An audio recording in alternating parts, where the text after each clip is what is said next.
Hey guys, Davey here from PhoneBuff.com. In this video I want to talk about how the Galaxy S lineup has changed over the years, starting with the original Galaxy S to the Galaxy S2 and now the Galaxy S3. Just want to talk about the hardware a little and also the software. So on the left with the Galaxy S, the original, it's actually the T-Mobile variant, the US version.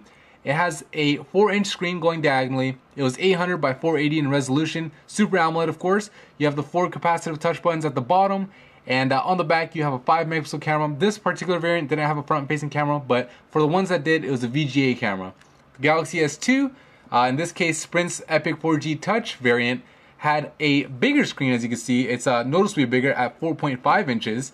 Some variants were 4.3 inches, but this guy was 800 by 480, so the same resolution. But the difference was this guy is Super AMOLED Plus, so the sub-pixel layout is a little bit different. There weren't shared sub-pixels, giving you a little bit better quality than you'd get over here.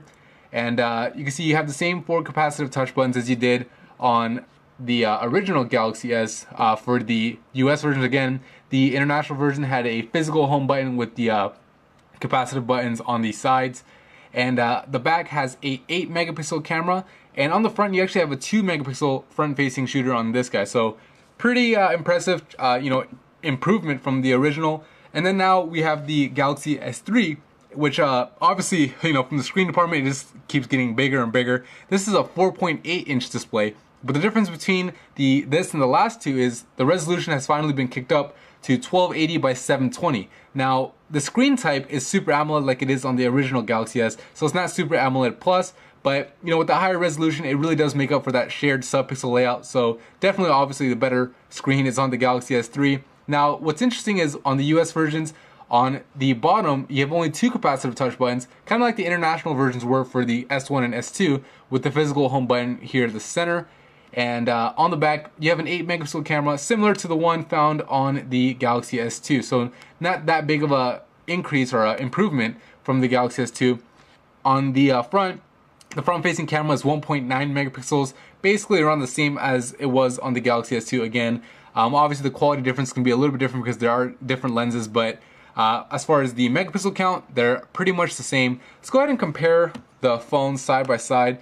You can see all three had the power button at the right. Obviously, the spacing is a little bit different, but for the most part, close to the right thumb, so you could turn on the screen easily. At the top, all three of them had the 3.5mm headphone jack. Over here on the Galaxy S1 and S2, Galaxy S3, they flipped it over to this side. The charging port is actually at the top for the S1, where on the S2 and S3, they're at the bottom. And on the left side, you had the volume rocker for all three versions. And you can kind of see the thickness. Pretty much it's gotten thinner over the years. There wasn't a dramatic difference between the S1 and the S2. However, the S3 is noticeably thinner than both of these guys. And obviously, with it being this much bigger, that's definitely a good thing because it does make it much more pocketable. So that's the outside look at it. On the inside, you had a 1 gigahertz processor on the original Galaxy S, and this is for the international version and the version that came in the States. It was a 1 gigahertz processor. It's a Hummingbird processor. On the S2, you had a little bit of differences. Now, the international version had the Exynos 1.2 gigahertz processor, which actually the Sprint version did as well. But some US variants had the Qualcomm Snapdragon S3 processor, clocked a little bit higher at 1.5 gigahertz. So that's the difference there. The S3 has, all US version had the Qualcomm Snapdragon S4 processor at 1.5 gigahertz, but the international version had the Exynos processor like this guy, but it was a quad core, obviously at 1.4 gigahertz. So a little bit slower frequency, but of course you have 4 cores. Major difference between the Galaxy S3 in the US and the international version is this guy has 2 gigabytes of RAM, this guy has 1 gigabyte of RAM, and this guy only has 512. So basically, if you think about it, as far as the US versions, the RAM has doubled every single time with every new Galaxy S. So pretty impressive. I mean, if you really think about it, doubling the RAM every single time. And the processors, not necessarily doubled. From here to here, it was doubled. But from here to here, wasn't really double, but definitely a dramatic increase or improvement on the S3. I do like it a lot, and considering it is pushing a high resolution screen, definitely needed that processing power. But anyways, that's pretty much it for the hardware. Let's go ahead and talk about the software, see how TouchWiz has actually changed. TouchWiz on the original Galaxy S, was very simple. You had the black background over here. You can scroll to the right and left. once you scroll all the way to the right, you're pretty much stuck. And you have 3 apps right here that you could customize. Got the notification bar, just 4 little toggles that you could turn on and off, and just an all gray notification shade. So that's pretty much it. When you press the menu, you had, you know, these typical little options, and go into the settings and it looks like this. So that's the way the TouchWiz looked on the Galaxy S, the original. On the Galaxy S2, TouchWiz looks a little bit different. The background is now clear, so you could actually scroll through your apps and not have to look at a background. They also got rid of the little, the applications used to have a little square border around them, like over here. All the little apps had square borders. They got rid of them over here, which I definitely prefer because it looks a lot cleaner. And now you have the scrolling motion, which you can scroll like that. I'm not sure if this one had it. Yeah, I don't think it did, but so you have that scrolling motion with TouchWiz 4.0. Now when you press menu, obviously with it having ice cream sandwich, it looks like this instead of the little 6 icons over here. So it definitely looks a lot cleaner. The notification bar looks a little bit better. You have more toggles now. You have 5 toggles instead of just 4 like you did over here, and you know, makes it a little bit easier to access what you're looking for.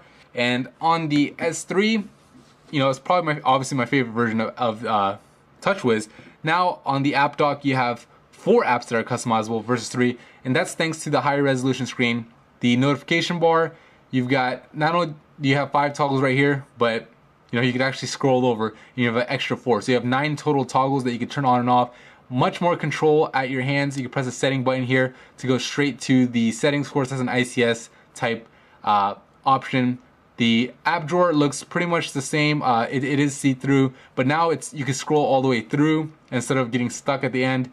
Widgets are available right here as well. So, you know, it follows kind of the theme of ice cream sandwich, but with Samsung's TouchWiz Touch on top of it. So that's pretty much how it looks. You know, the settings here.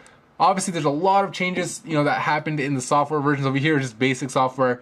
They introduced motion controls on the Galaxy S2, and they took it to the next level with the Galaxy S3 with features like Smart Stay, where the camcorder or the camera on the front detects your eyes to see, you know, whether or not you're looking at it, to determine whether or not to turn off the screen, and a whole bunch of other features. But anyway, just wanted to do a quick, you know, talk about it. I mean, you know, it's really nice to be able to look back at technology and see how it's progressed over time. Kind of gives you an idea as far as, I know it's kind of early, but what the, you know, next Galaxy S will look like, the S4. You know, what kind of we'll probably see a quad-core processor for sure, and you know, who knows how much RAM they'll put in and what kind of screens we'll see. But anyway, just wanted to do this quick video for all you, you know, Android fans like me, all you Galaxy S fans like me. You know, I've owned every single one of them since they've come out, and definitely have loved them, and you know, definitely love the improvements. Feel like Samsung really, you know, is the flagship manufacturer for Android, because not only do they make the Nexus phones, but their Galaxy S lineup is the best-selling Android phones out. So anyway, that's it for me in this video. If you found it, you know, helpful, or if you liked it,